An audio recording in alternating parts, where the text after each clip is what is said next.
दोस्तों आप देख रहे हैं आपका अपना चैनल कॉमिक्स खजाना और मैं हूं आप सभी का होस्ट टिंका निवाठा।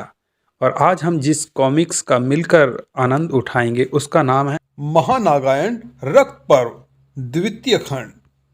तो दोस्तों ये कुछ बैनर्स हैं जो राज कॉमिक्स ने ऑफिशियल इशू किए हैं। चलिए शुरू करते हैं।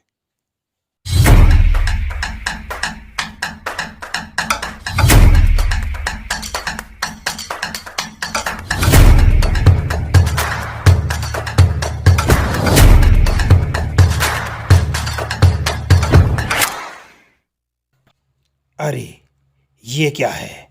अद्भुत। मुझे पता था, पर फिर भी इसकी भव्यता, इसकी शक्ति, मूल क्षेत्र देखने से ही पृथ्वी पर घटने वाले हर घटनाक्रम का केंद्र लग रहा है। पर क्या इनको पता है कि इनका नया राजा आने वाला है? राजा मात्र नागद्वीप का होता है विशाला, और उसका कर्तव्य मूल क्षेत्र की सुरक्षा मात्र है। मूल क्षेत्र नियमों पर चलता है, उसका अपना विधान है। नागद्वीप का राजा इसमें दखल नहीं देता। यह बदलेगा। नए राजा के साथ कुछ तो बदलेगा। फिर तुम तो हो ही मार्गदर्शन के लिए। ये कालदूत नहीं बता पाएंगे। यहाँ का विधान स्वयं मूल क्षेत्र के नियमों के अधीन है। मैं मूल क्षेत्र का अमात्य हूँ। क्या जानना है आपको? ये क्या है? ये धरनी घड़ी है, द अर्थ क्लॉक। जो पीले रंग के क्षेत्र हैं वे संयुक्त सत्ता सरकार यानी great group of government triple जी के अधीन हैं। हरे रंग के क्षेत्र हमारे मित्र और व्यापारिक केंद्र हैं, हमारे लिए भयकारक नहीं हैं। और ये लाल रंग के क्षेत्र? ये क्षेत्र अन्य शक्तियों के अधीन है। यह सबसे बड़ा क्षेत्र महाद्वीप नगर गम्मत है। इसमें पहले लगभग 300 देश थे, अब सब एक देश हैं, भीषण भैरव के अधीन। भीषण भैरव अपराजित, अति क्रूर और मल्ल युद्ध में प्रवीण है। यह हमारे लिए सबसे बड़ा शत्रु है। काली शक्तियों के पृथ्वी से जाने के बाद भी ये उनके संपर्क में है। इन लाल रंग के बल्बों के बीच ये सफ़ेद बल्ब कैसे हैं? फ्यूज हो गए हैं क्या? श्वेत हमारे उन एजेंटों के रंग हैं जो इच्छाधारी नाग हैं और मित्र तथा शत्रु देश में अपनी पहचान छुपा कर रहते हैं और हम तक आवश्यक जानकारियां पहुंचाते हैं। और मगर ये पकड़े गए तो? मित्र देश में राजनयिक दबाव काम कर जाता है, परंतु शत्रु देश में मृत्यु ही एकमात्र अंत है। तो गम्मत में हमारा एकमात्र ही एजेंट है। जी। कौन है वह? जी क्षमा करें, यह जानने की अनुमति नहीं है आपको। क्या कहा तूने? नीचे उतारिए देवी। मत दे मुझे उत्तर, पर जो नागद्वीप का नया राजा बनेगा उसको तो उत्तर देगा ना। प्रतीक्षा कर। नया राजा? यह कौन आ गया? आसार अच्छे नजर नहीं आ रहे हैं। अब क्या विपरीत विश्वास भी हम पर राज करेंगे? कालदूत चुप क्यों हैं? ऐसी घोषणाएं तो सभा बुलाकर उत्तम मुहूर्त में की जाती हैं। फिलहाल तो मुझे गम्मत के एजेंट पाजन 96 की चिंता होने लगी है। 4 दिनों से उसका कोई सिग्नल तक नहीं आया। अब हम क्या कर सकते हैं? पिछली सूचनाओं के अनुसार वह किसी अत्यंत खास और गुप्त सूचना के एकदम करीब था, पर वह सूचना हम तक पहुंचने से पहले ही उससे हमारा संपर्क कट गया था। बस उम्मीद है कि वह अब तक जीवित हो, मगर चिंता मत करो, वह एजेंट हमारे सर्वोत्तम में से एक है। 50 की खूंखार भीड़ को अकेला चीर सकता है, रूप बदल सकता है और वायु मार्ग भी ले सकता है। लेकिन अगर वह पकड़ा गया तो मूल क्षेत्र का रहस्य भी उजागर हो जाएगा। तो अब क्या करें? गम्मत में वही जिंदा रह सकता है जो दूसरों की जान ले सके। क्रूरता वहाँ का मूल शब्द है। क्रूरता को क्रूरता ही मारेगी। रेस्क्यू एजेंट ने काम शुरू कर दिया, वही भेजेगा किसी को मदद के लिए। बस उससे पहले कोई उसे ढूंढ ना ले। अकेला है हैंडसम? भीषण भैरव ने उसके पर्सनल सेंटर में घुसने वाले पर 100 करोड़ का इनाम रख दिया है। मेरे दोस्त आ सकते हैं कभी भी। दोस्त? Naughty naughty. कितने दोस्त हैं? चल मिरमा देख लेगी सबको। तेरा फ्लैट या मेरा फ्लैट? ओ, वे ही तेरे दोस्त हैं? नहीं, शायद तेरे दोस्त हैं। यही है। इसके शरीर पर महामहिम के कक्ष की अल्ट्रावायलेट धूल चिपकी हुई है। ये महामहिम के पर्सनल सेंटर में हुई सेंधमारी का अपराधी है। 100 करोड़ की गड्डी भरा सूटकेस है। थॉट। बस 1-2 लाख मुझे दे देना। सिर्फ ध्यान बटाने के 2 लाख, चल ठीक है, लेकिन पैसे मिलने के बाद फड़ाक। इसको जिंदा पकड़ने का आदेश अगर ना होता तो काम आसान हो जाता। तुम और मेरे सारे आदमी एक्सपर्ट हैं, जल्दी काम खत्म हो जाएगा। हो गया, तू तो एक्सपर्ट भी है और फास्ट भी। 15 सेकंड में काम तमाम। तेरी हड्डी के टुकड़े करने में मजा आएगा, पर घबरा मत, टूटी हड्डी तेरे शरीर के अंदर ही रहेगी। तुझे मरने नहीं दूंगा मैं। तू पे ऑर्डर है 1 करोड़ का। फड़ाक धाड़। ये गम्मत है, यहाँ का मामूली नागरिक भी मलयुद्ध में एक्सपर्ट होता है। उनको चित करना कोई मामूली बात नहीं है। तू भी एक्सपर्ट है, पर अब क्रशर को चित करके दिखा। लेकिन उसके लिए पहले तुमको अपने होश को संभाल कर रखना होगा। रख पाएगा? रख पाएगा?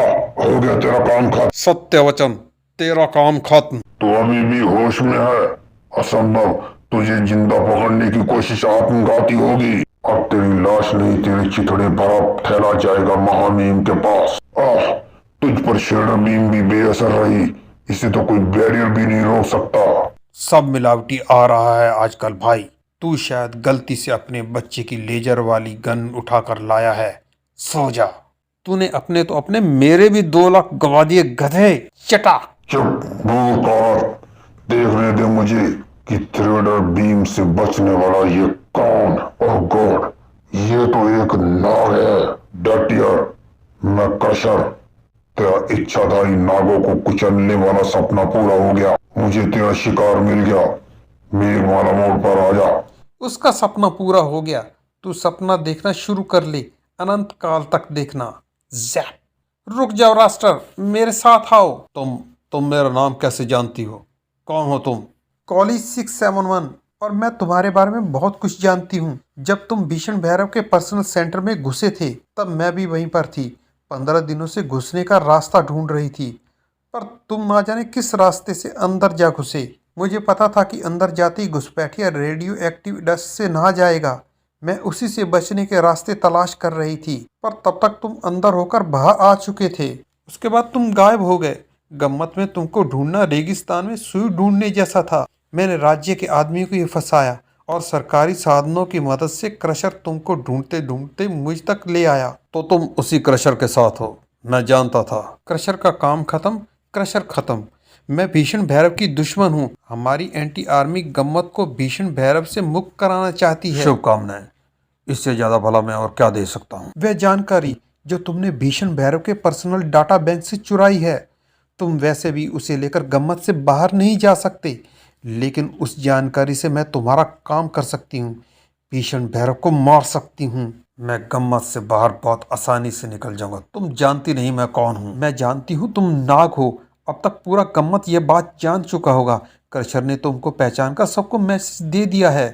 अब मुझे सच्चाई बताने के लिए तुम्हारे पास 4 पल हैं, क्योंकि 4 पल बाद तुम उस मोड़ पर खड़े होगे जहां तुम्हारी प्रतीक्षा कर रहा है अनडिफिनिट ज़ॉम्बी रेसलर डेड टियर। इस पर ना विष असर करेगा, ना ही ये दर्द महसूस करेगा, और रही इसे मारने की बात, तो ये तो पहले से ही मरा हुआ है। अब आगे जाओ और मुझे तभी इशारा करना जब तुम मुझे गुप्त राज बताने को तैयार हो। तुम सीढ़ियां उतरना शुरू करो। पड़ाक धाक।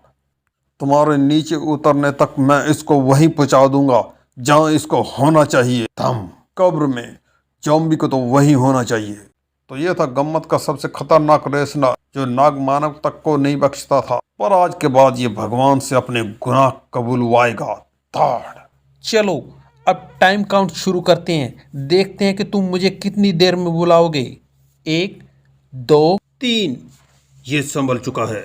अब 2 ही रास्ते हैं, या तो नाग शक्तियां जागृत करनी होंगी या फिलहाल यहां से भागना पड़ेगा। 4। ये क्या? 5 6। ये गम्मत है। यहाँ का हर कोना, हर जगह एक फाइटिंग रिंग है। एक बार फाइट शुरू हो गई तो जब तक फैसला न हो जाए कोई नहीं जा सकता। 7 8।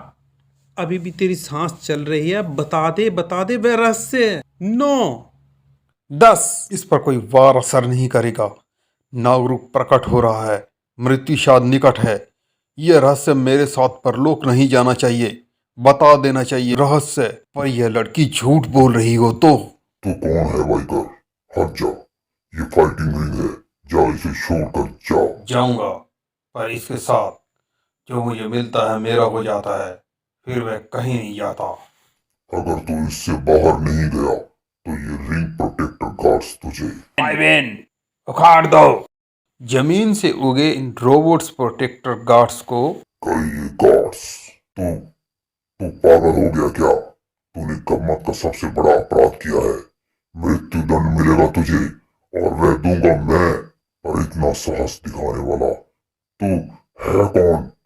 कहाँ से आया है? Barcode 203 from Madagascar. मेडागास्कर? वह तो काला पानी है। वह महाद्वीप तो दुनिया भर की जेल है, यानी तुम कैदी हो। वहीं से तो निकलना है मुझे, और यह नाग मेरा एग्जिट पास है। यह तेरा दुनिया का एग्जिट पास है। देख अपने चारों तरफ। अब या तो फाइटिंग खत्म होगी या तू टूरिस्ट है। गम्मत में फाइटिंग रिंग कभी नहीं टूटता।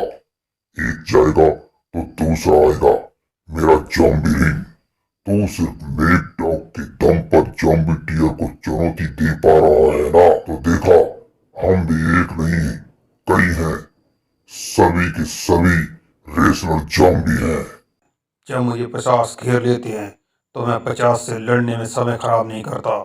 एक को चुन लेता हूँ, फिर उसे 50 जितना मारता हूँ। बाकी 49 इंसान हो या जॉम्बी, सब भाग जाते हैं। मेरा एक शिकार है, तुम। तुझे मैं जानता हूँ।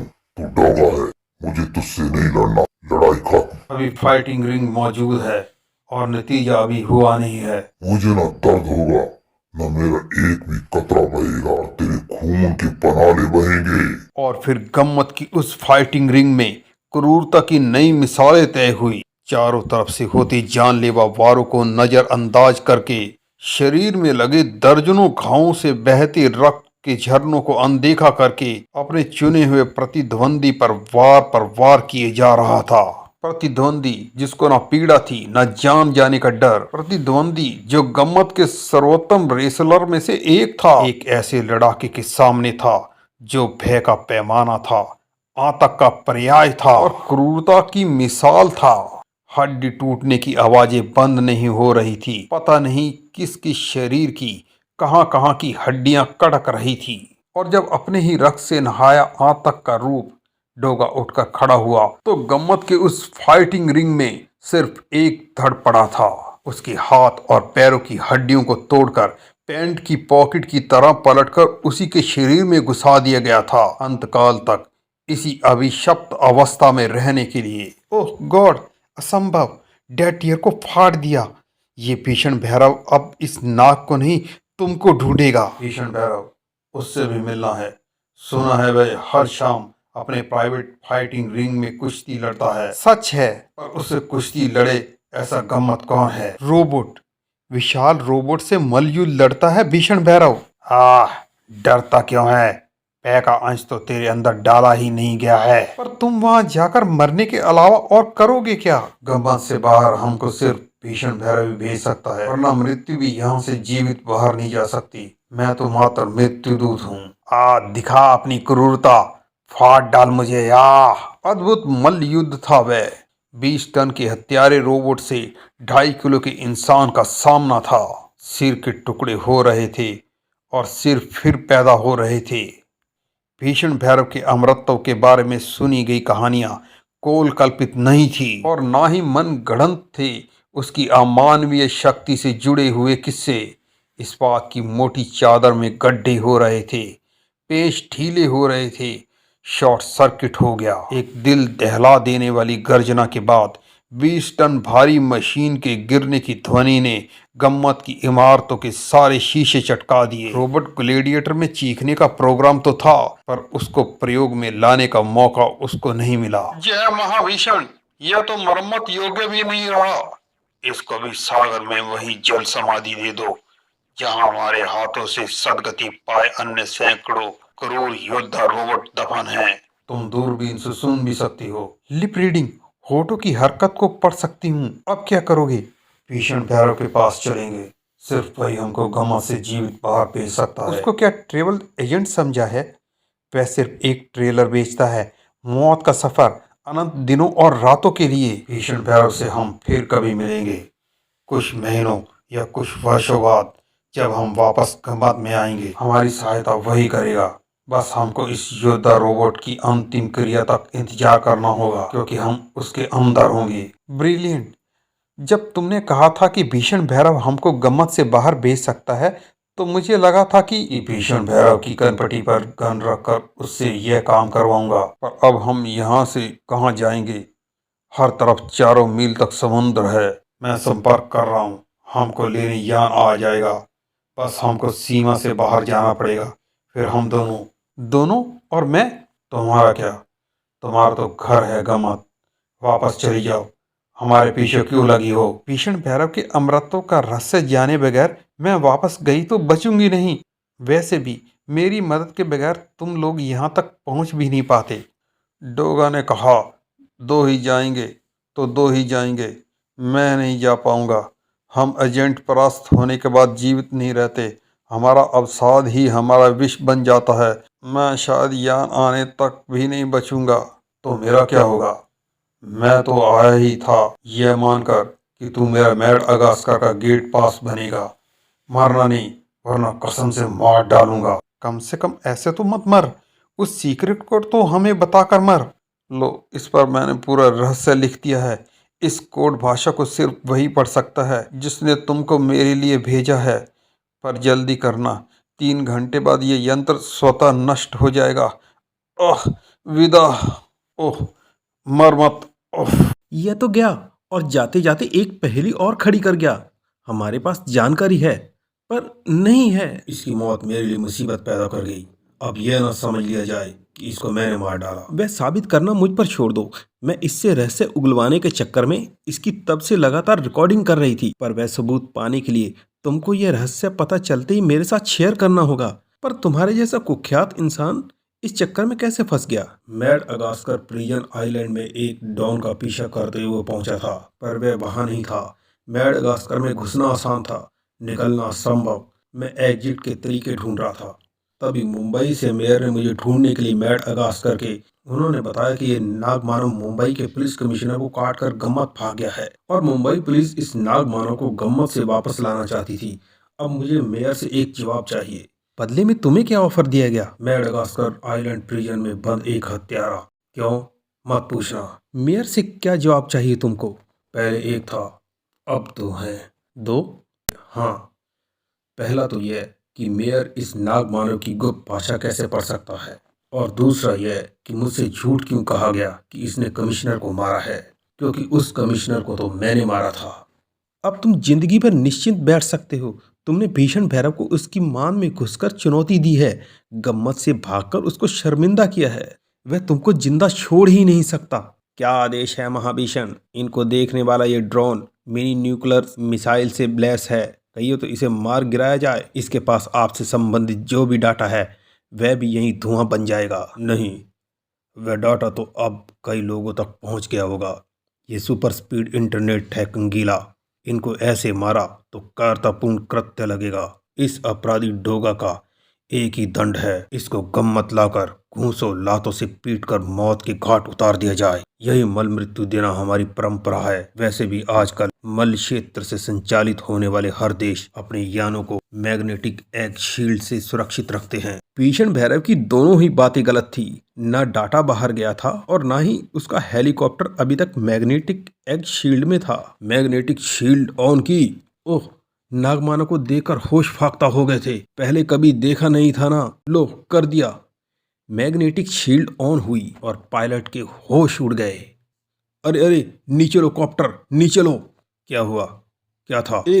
एक औरत थी, खड़ी थी हवा में। ठरक थोड़ी कम कर।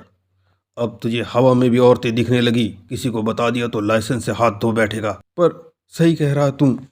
पर यार, औरत तो थी, लाल आंखें, गले में खोपड़ी, शक्तिशाली तांत्रिक सा रूप था। तू धंधा बदल कर गेमिंग में जाने की तो नहीं सोच रहा है ना? ब्रह्मांड के एक सिरे पर तिनका हिलाओ तो ब्रह्मांड के दूसरे कोने तक कंपन होती है। एक छोटी सी हरकत कहां से कहां तक क्या से क्या करवा सकती है, इसका पता सिर्फ ईश्वर को होता है। हेलीकॉप्टर के मैग्नेटिक शील्ड के चालू होने से पैदा हुए कंपनों ने नगीना की कैद की दीवारों को पल भर को कमजोर कर दिया और नगीना को आजाद होने का मौका मिल गया। देखने में तो ये एक संयोगवश हुई घटना थी, पर इसका असर बहुत दूर तक होना था, इस लोक से परे, सहस्त्र काल ग्रह तक। अब हमको किधर जाना चाहिए एंथनी? वहां तो हर 10 कदम पर कई नए रास्ते दिखने लगते हैं। यहाँ से बाहर निकला कैसे जाएगा? यहाँ से बाहर सिर्फ 2 स्थितियों में जाया जा सकता है, या तो निशा बली की इच्छा हो या तुम्हारा शरीर जैविक आकर्षण से उन आत्माओं को बुला ले। पर तुम्हारे शरीर मृत हैं और निशा बली ऐसा करेगी नहीं। पर तुम तो अपने नाती के शरीर में वापस जा सकते हो, हमारे साथ सजा क्यों भुगत रहे हो? ओह, आगे एक द्वार दिख रहा है और रास्ता यहीं समाप्त हो रहा है। शायद यहाँ से बाहर निकला जा सकता है। ये क्या है एंथनी? पता नहीं, परंतु अगर आगे जाना है तो यही एकमात्र रास्ता दिख रहा है, वरना हमको अंत काल तक यहीं खड़े रहना पड़ेगा। तो चलो, सोचना क्या? ये कौन सी जगह है? यह जगह तुम जानते हो एंथनी? कोई परित्यक्त नगर लगता है। शायद यहाँ की आबादी इस नगर को त्याग कर कहीं और जा बसी है। मैं पता लगाने की कोशिश कर रहा हूँ कि यहाँ बाहर जाने का कोई द्वार है भी या नहीं। ठीक है, पता करो, तब तक हम आसपास देखते हैं। ये क्या टकराया? यह तो कांच की जैसी शीशी है, पर यह पदार्थ कुछ और ही है। यानी इस दुनिया में जो प्राणी हैं वे उन्नत भी हैं और कुशल भी। इस बंद शीशी के अंदर जीवंत सी दिखने वाली यह गुड़िया कैसी गढ़ी होगी? मुझे भी एक गुड़िया मिली है, पर ये आश्चर्यजनक है। इसकी शक्ल तो शिकांगी नेवले से हूबहू मिलती है। इसको तो नागपाशा ने मार डाला था, पर इतना बड़ा संयोग कैसे हो सकता है? भागो, वापस चलो सहस्त्रकाल ग्रह के बवंडर में, जल्दी। क्या हुआ एंथनी? ये सहस्त्रकाल ग्रह का सोल हंटर्स का क्षेत्र है। यहाँ आने वाली कोई भी आत्मा वापस नहीं जाती, न मृत्युलोक न यमलोक, बस सृष्टि के अंत तक यहाँ कैद होकर रह जाती है। और ये सोल हंटर्स हैं कौन? और ये आत्माओं का क्या करते हैं? खाते हैं। आत्माएं इनका भोजन है, और जो ये तुरंत नहीं खा पाते उसे भविष्य के लिए शीशियों में सुरक्षित रख लेते हैं। Black cat? क्या? मैं वापस सहस्त्रकाल ग्रह में नहीं जाऊंगा एंथनी, अभी नहीं। ऋचा की ब्लैक कैट की आत्मा है। ऋचा जैसी करोड़ों आत्माएं बंदी हैं यहाँ।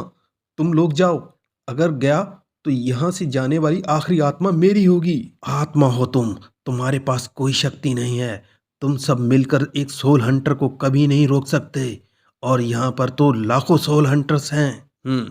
ये अच्छा टाइम पास है। सहस्त्रकाल ग्रह में मैं तो बोर हो गया था, अब कुछ ऊर्जा जागेगी। हम सब तुम्हारे साथ हैं ध्रुव, जाएंगे तो सब, वरना कोई नहीं। अब तुम लोगों ने ठान ही लिया तो मैं तुम्हारे निर्णय के साथ हूँ, पर याद रखना, ये वो जगह है जहाँ पर आत्मा का सफर रुकता नहीं, बल्कि आत्मा का अस्तित्व ही खत्म हो जाता है। लो, आ गए शिकारी, सोल हंटर्स। ब्रह्मांड के रक्षक की आत्माएं अब अपने अस्तित्व से हाथ धोने वाली थी, क्योंकि उनको अपने दुश्मन के बारे में कुछ पता नहीं था, और सोल हंटर्स को उनके बारे में सब कुछ पता था। यह लड़ाई नहीं थी, यह संहार था। पाश पुण्य आत्माओं की आकृतियों पर कसते चले गए, और फिर उनकी आकृतियां प्लाज्मा बोतलों में कैद होती चली गई। और अब सोल हंटर्स से पुण्य आत्माओं को निगलने का सब्र नहीं हो रहा था। अब पुण्य आत्माओं के अस्तित्व के समूल नाश के बीच कोई खड़ा था तो सिर्फ एंथोनी, क्योंकि मात्र वही किसी जीवित शरीर से जुड़े होने के कारण शक्ति जुटा पा रहा था, और हर पुण्य आत्माओं को वह कब्र नहीं दे सकता था। कुछ की नीति सोल हंटर्स का आहार बनकर ही अपने अस्तित्व का अंत करना था। अस्तित्व की यात्रा समाप्त हो चुकी थी दोनों सोल हंटर्स की। पता नहीं कैसे, पर मैं एकाएक अपनी जैविक ऊर्जा से संपर्क कर पा रहा हूँ। मैं भी। अब ये सोल हंटर्स इतनी आसानी से हमको काबू नहीं कर पाएंगे। मैं भी अपनी जैविक शक्ति से संपर्क कर पा रहा हूँ। अब बस हमको वह तरीका ढूंढना है जिससे हम इन आत्माओं को सोल हंटर्स के आहार बनने से रोक पाएं। पर यह कैसे संभव हुआ? तुम्हारे शरीर तो मृत अवस्था में है। कुछ तो हुआ है जिसका हमको भान नहीं। वैसे दूसरों की मदद करने की ठान लो तो भाग्य अपने आप अनुकूल हो जाता है। इसका लाभ हमको सोल हंटर्स के सभी शिकारियों को स्वतंत्र करके उठाना चाहिए। फिलहाल इस पर विचार करो। सहमत? कैसा विचार? उसका समय नहीं है। सारे सोल हंटर्स तो एकाएक गायब हो चुके हैं। वे यहाँ कहीं नहीं हैं, मैं महसूस कर सकता हूँ। और अब ये कांच की शीशियां भी एक एक करके गायब हो रही हैं। सोल हंटर्स भी गायब और शीशियां भी। फिर सोल हंटर्स से हम इनको कैसे बचाएंगे? पर वे दूर से इन शीशियों को कैसे गायब कर पा रहे हैं? पता नहीं। मैं बस इतना जान पाया हूँ कि ये शीशियां नहीं, प्लाज्मा पाउच हैं। हर प्लाज्मा अलग है, यानी ये सोल हंटर्स प्लाज्मा से ही अपने अपने शिकारों को पहचान सकते हैं और प्लाज्मा के संपर्क के कारण ही ये अपने अपने शिकारों को खींच सकते हैं। यानी वे किसी तरह इन प्लाज्मा पाउचों से जुड़े हुए हैं। फिर तो हम समस्या खड़ी कर सकते हैं या कहो गिरा सकते हैं। जिंगालू सुनो। अगले ही पल जंगालू के आत्मिक बल ने इधर प्लाज्मा के ढेर पर काफी चोट पड़ी। भारी वजनों को प्लाज्मा पाउचों के विशाल ढेर पर ला पटका और उधर उन अनगिनत प्लाज्मा पाउचों से जुड़े सोल हंटर्स चीख उठे। ये सामने आ गए हैं। इससे पहले कि ये कोई और चाल चले, टूट पड़ो इन पर। इनको सिर्फ बेबस आत्माओं का शिकार करने की आदत है, लेकिन जैविक शक्ति से जुड़े हमारी जैसी आत्माओं के स्पर्श से ही ये नष्ट हो जा रहे हैं और इसके साथ इनके बजाय प्लाज्मा पाउच भी नष्ट हो रहे हैं। आत्माएं आजाद हो रही हैं, पर यह संख्या बहुत अधिक है और अगर इन्होंने इन आत्माओं का भक्षण करना शुरू कर दिया तो ये शक्ति पाने लगेंगे। इनमें से कई सारे तो पहले ही प्लाज्मा पाउच में कैद आत्माओं को खींचकर उनका भक्षण कर रहे हैं। हम संख्या में कम हैं, इस गति से भी इनके 10% को भी नष्ट नहीं कर पाएंगे। फिर ये धीरे धीरे ऊर्जा पाकर हम पर हावी हो जाएंगे। काश हम भी असंख्य होते तो। हम नहीं हैं, पर नागराज है ना, उसकी जैविक शक्तियों में असंख्य नाग भी शामिल हैं और जैविक शक्ति युक्त हर नाग आत्मा में सोल हंटर्स को फाड़ने की शक्ति है। सोल हंटर्स तेजी से नष्ट होने लगे और आत्मा का आत्मा से मिलन हुआ। किताबी शब्दों में तो यह कई बार बयां हो चुका है, पर आज यह वास्तविकता थी। लोक से परे दो आत्माएं एक दूसरे को आपलक निहार रही थी, पर मिलन के साथ विषोह भी आता अवश्य है। चलो ध्रुव, समय कम है। जब तक शारीरिक शक्ति से तुम पुण्य आत्माओं का संपर्क है, तब तक हमें मृत्युलोक का रास्ता तय कर लेना चाहिए। ब्लैक कैट के कारण ही इतनी आत्माओं का अस्तित्व नष्ट होने से बचा है। ध्रुव, अब तुम यह नहीं सोचोगे कि ब्लैक कैट के लिए तुम कुछ भी नहीं कर पाए। अभी तो जनता ने अलंध्या को जीतने के लिए तुम सबका सम्मान भी नहीं किया। उनको भी अब मौका मिलेगा, क्योंकि अब हमको बीच में रोक सकने वाला कोई भी नहीं है। देखना, तुम्हारे जीवित होते ही पूरी दुनिया हिल उठेगी। वे आ रहे हैं। कौन? पुण्य आत्माएं। लेकिन अभी इनके शरीर के अंदर के विषाणु पूरी तरह गए नहीं हैं। इसमें आश्चर्यजनक बदलाव तो हुए हैं, परंतु ये शरीर अभी भी इन्फेक्टेड हैं। जैसे जैसे ब्रह्मांड रक्षक अपनी शक्तियां पा रहे थे, वैसे वैसे तंत्र शक्तियों से श्रुति हुए उनके शरीर स्वस्थ होते जा रहे थे। हमें और समय चाहिए। नगीना द्वारा खींची गई शक्तियां जैसे जैसे वापस हो रही थी, ब्रह्मांड रक्षकों के शरीर ज़ॉम्बी संक्रमण पर नियंत्रण पाते जा रहे थे। परंतु अभी तो खतरा मौजूद था और वास्तविक था। ओ, ये अग्नि स्तंभ क्या है? ये तो इन शरीरों को खाक कर देगा। मात्र पल भर का समय था। भयंकर अग्नि और ज्वलनशील शरीरों के संपर्क में इसको कोई रोक नहीं सकता था, सिवाय जय के। शाबाश जय, तुमने दिमाग से काम लिया, वरना पर ये अग्नि स्तंभ छोड़ा किसने था? देखने से तो यह दैवीय लग रहा था। दैवीय ही समझो, विनाश हमारा कार्य है, परंतु मात्र दुष्ट आत्माओं का। और ये पुण्य आत्माएं अगर जी उठी तो इनसे इतनी दुष्ट आत्माएं पैदा होंगी कि हम युगों तक उसे समाप्त नहीं कर पाएंगे। इनको अभी और यहीं समाप्त कर देना ही श्रेष्ठ उपाय है। एक मिनट, तुमको गलत सूचना मिली है शक्ति। ये शरीर तेजी से ज़ॉम्बी विषाणु पर काबू पा रहे हैं। ये कुछ ही देर में पूर्ण स्वस्थ हो जाएंगे। तो दोस्तों, ये थी हमारी आज की कहानी। उम्मीद करता हूँ आपको पसंद आई होगी। अगर पसंद आए तो इस वीडियो को लाइक कीजिए, शेयर कीजिए, इस पर कमेंट कीजिए और इस चैनल को जल्दी से कर लीजिए सब्सक्राइब। तो मिलते हैं दोस्तों पार्ट 2 में।